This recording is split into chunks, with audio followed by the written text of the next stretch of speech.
Have you ever walked into your home, looked around at all the things you've collected over the years, and thought to yourself, do I really need all of this? If you have, you're not alone. Many people, especially after 60, begin to feel the weight of clutter, not just physical clutter, but also mental and emotional clutter. We spend decades working hard, buying things, collecting keepsakes, and filling up our homes. And while many of these things hold memories, others just seem to take up space, demanding our energy and attention. Here's the thing, life after 60 can be one of the most peaceful, rewarding, and joyful chapters if we learn the art of living simply. Simple living isn't about deprivation or giving up everything you love. It's about making room for what truly matters, your health, your peace of mind, your relationships, and your happiness. In many ways, it's about discovering that less really can mean more. Think about it. Every drawer packed with items you haven't used in years, every closet stuffed with clothes you no longer wear, every cabinet full of gadgets you forgot you owned, all of these things silently take up your mental energy. Even if you don't notice it, clutter creates a constant background noise in your life. You might not hear it directly, but it's there, tugging at you. When you start clearing that clutter away, both your space and your mind begin to feel lighter. Now, let's pause for a moment and imagine this. Picture waking up in the morning, stepping into a space where everything feels calm and open. You can find what you need without digging through piles. You only keep the clothes you love wearing, the dishes you actually use, and the items that bring joy or serve a purpose. Doesn't that sound freeing? That's what the philosophy of simple living can bring you. And here's why this is especially powerful after 60. At this stage of life, our time and energy are far more precious than ever before. We don't want to waste hours searching for misplaced things or stressing over cleaning a house filled with stuff that doesn't add value. We want to spend our time enjoying our families, savoring good meals, reading, traveling, or simply sitting in the garden with a cup of tea. Simple living clears the path so we can actually do that. One of the first steps toward embracing this philosophy is letting go of the idea that we need to hold on to everything because someday we might use it. We've all done it, saved clothes that don't fit because maybe we'll wear them again, kept kitchen gadgets that haven't been touched in years, or stacked up old papers and magazines just in case.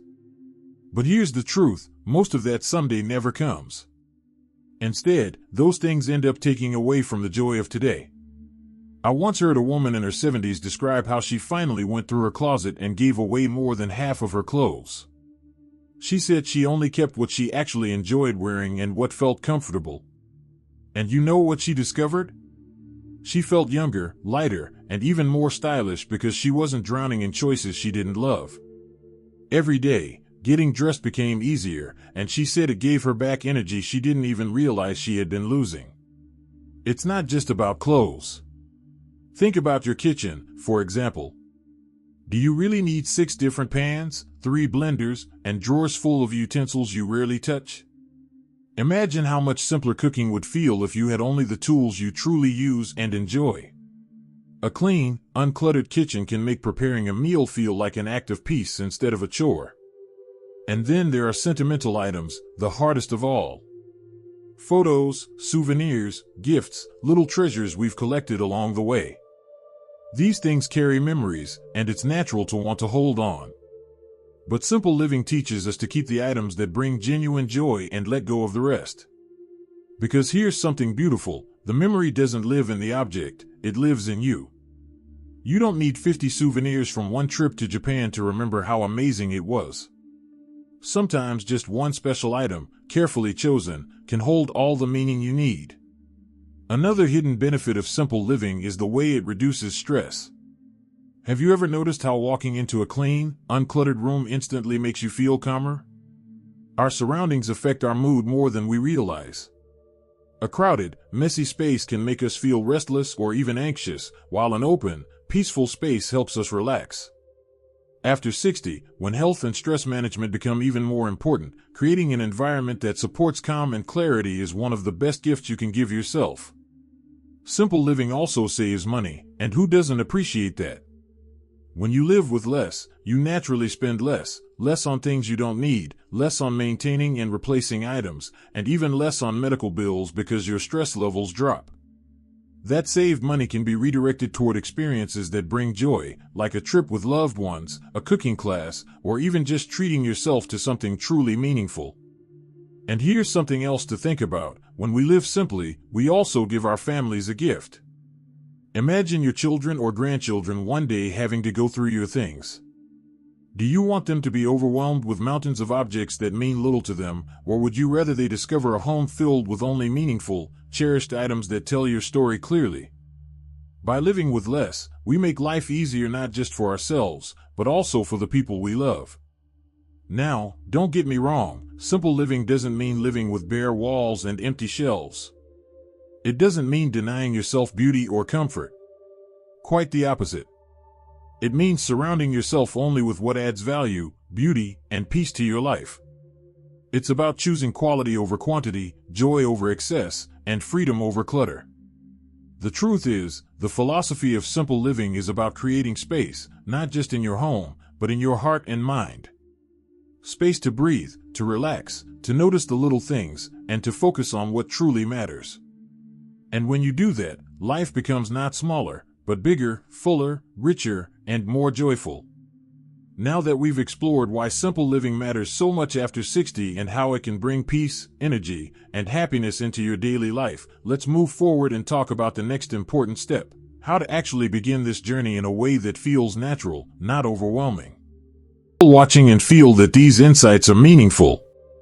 Please type number 2 in the comments to let me know you're still with me. And if you haven't subscribed yet, I warmly invite you to do so, and don't forget to turn on the bell, so you won't miss any of our upcoming videos designed to uplift, inform, and inspire. Your support truly means a lot. It's what keeps us going and allows us to continue sharing thoughtful, helpful content just for you. Now, let's continue this journey together. When people hear the idea of living simply, many immediately imagine it as something drastic, like giving away nearly everything you own or moving into a tiny cabin. But that's not what it's about at all. Living simply is a personal journey, and it doesn't have to happen overnight. In fact, the most successful shifts usually happen slowly, step by step, in ways that feel natural and sustainable. A good place to start is by asking yourself one simple question: does this bring me peace or does it bring me stress? You can walk into any room of your home, pick up any item, and quietly ask that question. If an object makes you feel happy, useful, or comforted, it deserves its place. If it brings stress, if you feel guilty because you spent money on it but never use it, or if it's been sitting there untouched for years, then maybe it's time to let it go. I once spoke with a gentleman in his late 60s who said he started with just one drawer in his kitchen. He pulled everything out and only kept what he actually used. He told me the surprising thing wasn't just the extra space he created, but how proud and energized he felt after finishing such a small task. That single drawer gave him momentum, and from there he worked through his home, one little space at a time. Before long, his home looked brighter, felt more open, and most importantly, he said his mind felt calmer. That's the secret, beginning with small, manageable steps. You don't need to tackle your entire house in one day. You don't even need to tackle one room in one day. Just choose one corner, one shelf, or one drawer. Those tiny wins build confidence and energy, and over time, they add up to something transformative. Simple living also extends beyond our physical spaces. It's about simplifying the way we spend our time. Many of us over 60 find ourselves busier than ever, not always because we want to be, but because we feel obligated. We say yes to too many commitments, fill our calendars, and then wonder why we're exhausted. But the truth is, at this stage of life, time is our most valuable resource. This is where the philosophy of living with less becomes especially powerful. Living with less doesn't just apply to things. It applies to obligations, to activities, even to relationships that no longer serve us.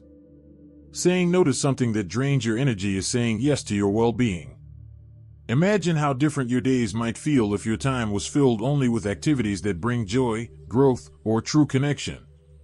I remember a woman in her early 70s telling me how she realized that half of her social commitments were leaving her drained. She loved her friends, but she was constantly saying yes to every invitation, every group activity, every volunteer project. One day she sat down and asked herself, which of these truly light me up?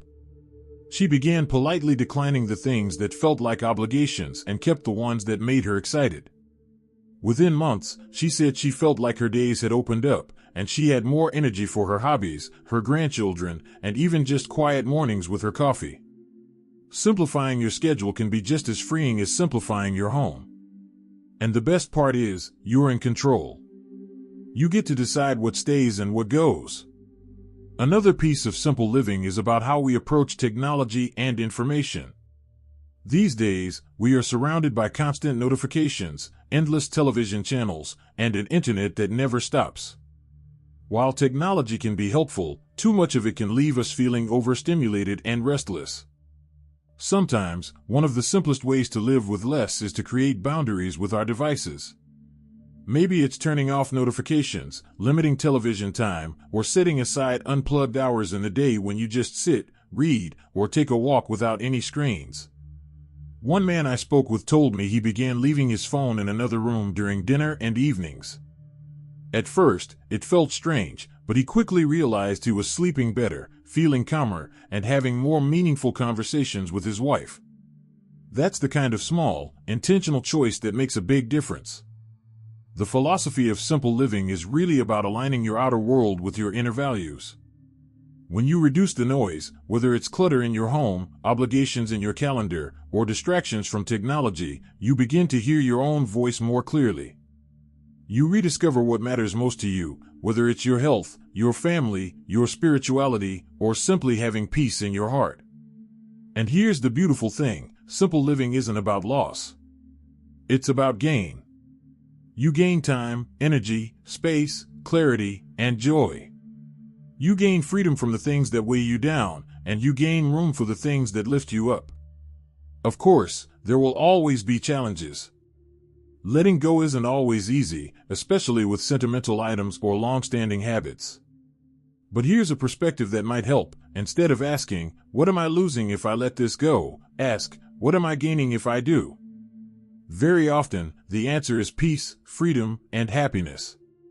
Living with less after 60 also opens the door to something many people crave but don't always admit: ease. Life doesn't have to be complicated. Imagine how much easier your days become when your home is simple to clean, your schedule has room to breathe, and your mind feels uncluttered. That ease translates into more energy for the things you truly love. So as you think about embracing the philosophy of simple living, remember that it's not a race and it's not about perfection. It's about creating a life that feels lighter, freer, and more joyful, one step at a time. And speaking of joy, let's keep moving deeper into this idea and explore how simple living can actually help us connect more deeply with the people and experiences that truly matter most. When we strip away the clutter and noise, something beautiful happens. Space opens up for connection. At this stage of life, connection is more valuable than ever. But simple living reminds us that connection isn't measured by the number of people we know, the events we attend, or the busyness of our calendar. It's about the depth of the relationships we choose to nurture. Think about it. When your home is calmer, when your days aren't so jam-packed, and when your mind isn't racing with 1,000 little tasks, you actually have more space to sit with someone you love and truly be present. You listen more closely, you laugh more freely, and you remember what really matters. I remember a woman in her mid-60s telling me that after she simplified her life, she found herself inviting her granddaughter over just to bake cookies, without feeling rushed or guilty about other chores. She said those afternoons became the happiest part of her week because she could give her full attention to the moment. That's the heart of this philosophy, not just living with less, but living with more meaning. And meaning isn't only found in relationships with people. It's also found in how we connect with ourselves and with the world around us. Many elders in Japan, for example, embrace the idea of ikigai, which loosely translates to a reason for being. For some, it's gardening.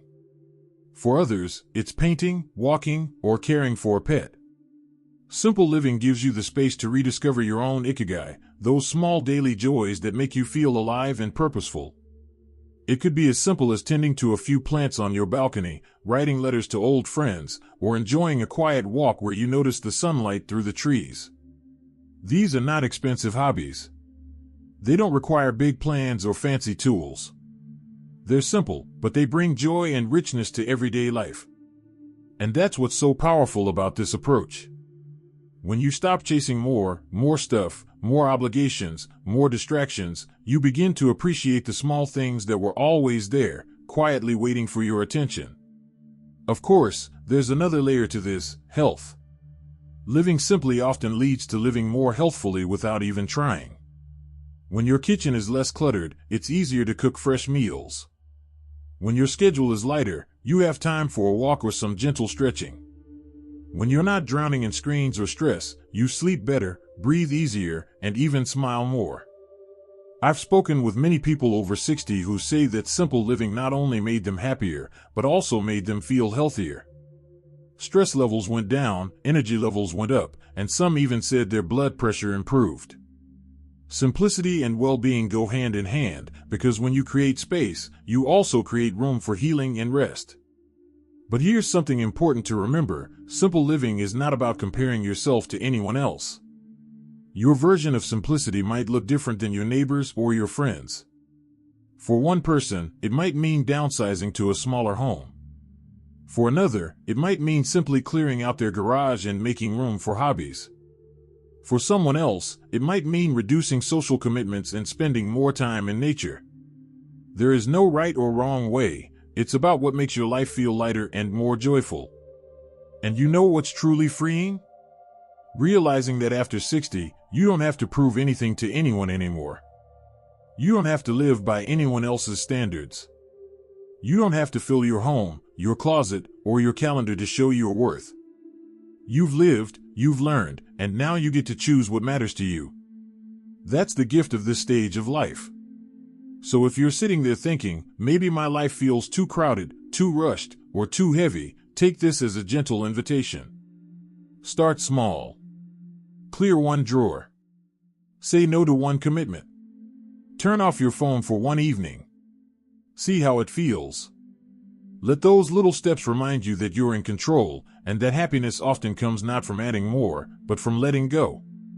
And as you practice this, you might notice a shift. Your days feel calmer. Your mind feels clearer. You start to smile at the little things, like the smell of fresh coffee in the morning, or the sound of birds outside your window.